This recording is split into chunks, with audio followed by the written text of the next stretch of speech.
For this video, I'm going to show you how I went about constructing this figurine for my D&D campaign, what I am calling a Vampiric Blood Ooze. Ta-da!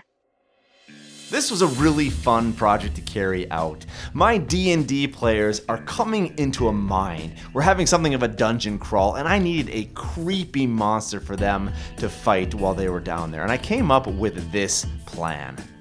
This was really a fun project, constructing this blood ooze. It really took me maybe a maximum of 2 hours using simple materials that I found in my hobby kit lying around the house. So it really doesn't take much time, it doesn't take much as far as money or supplies, but it really is a pretty cool looking figurine. Now, I started out this project like I do with all of my D&D figurines that I make, and that is by cutting out a base. I use these covers from these binders that have this really nice black plastic, and I just made it round and used some nice sandpaper to make it really smooth before I began to add the rest of the figurine here. Now, believe it or not, this is all just piles and piles of glue from a hot glue gun.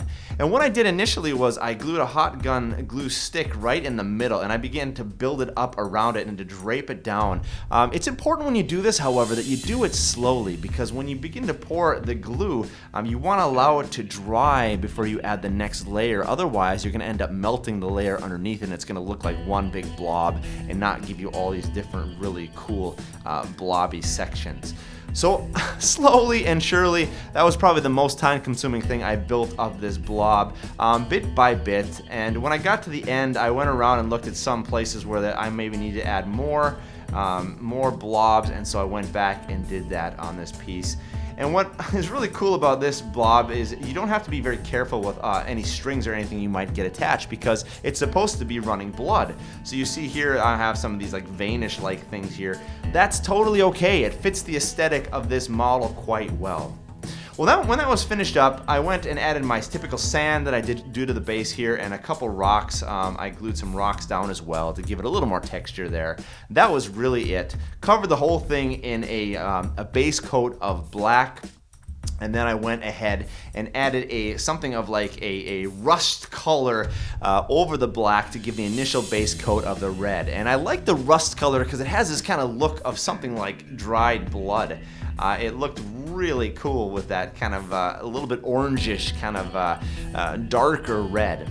And then what I did after that was I went ahead and hit it up with some dry brushings of a really bright red. So you can see that there's certain parts that are sticking out here that are quite reddish, while the darker kind of orangish red is behind it. When I finished that up, I went and got a nice ink wash that I would use for a skin tone kind of ink wash that has a sort of reddish tint to it, and I added that to the structure, trying to get it into the crevices, making it look a little bit dirty, and really popping and pulling out some of those bumps that are on this thing. You can see here I use a lot of paint. People say you always thin your paints, and that's really good when you're painting figurines and minis, but here I actually use quite thick paint because I want it to have some texture on it, to look like it is kind of this like sticky blood kind of substance, and you can see the texture really comes through quite well. So I'm glad I use a lot of paint here.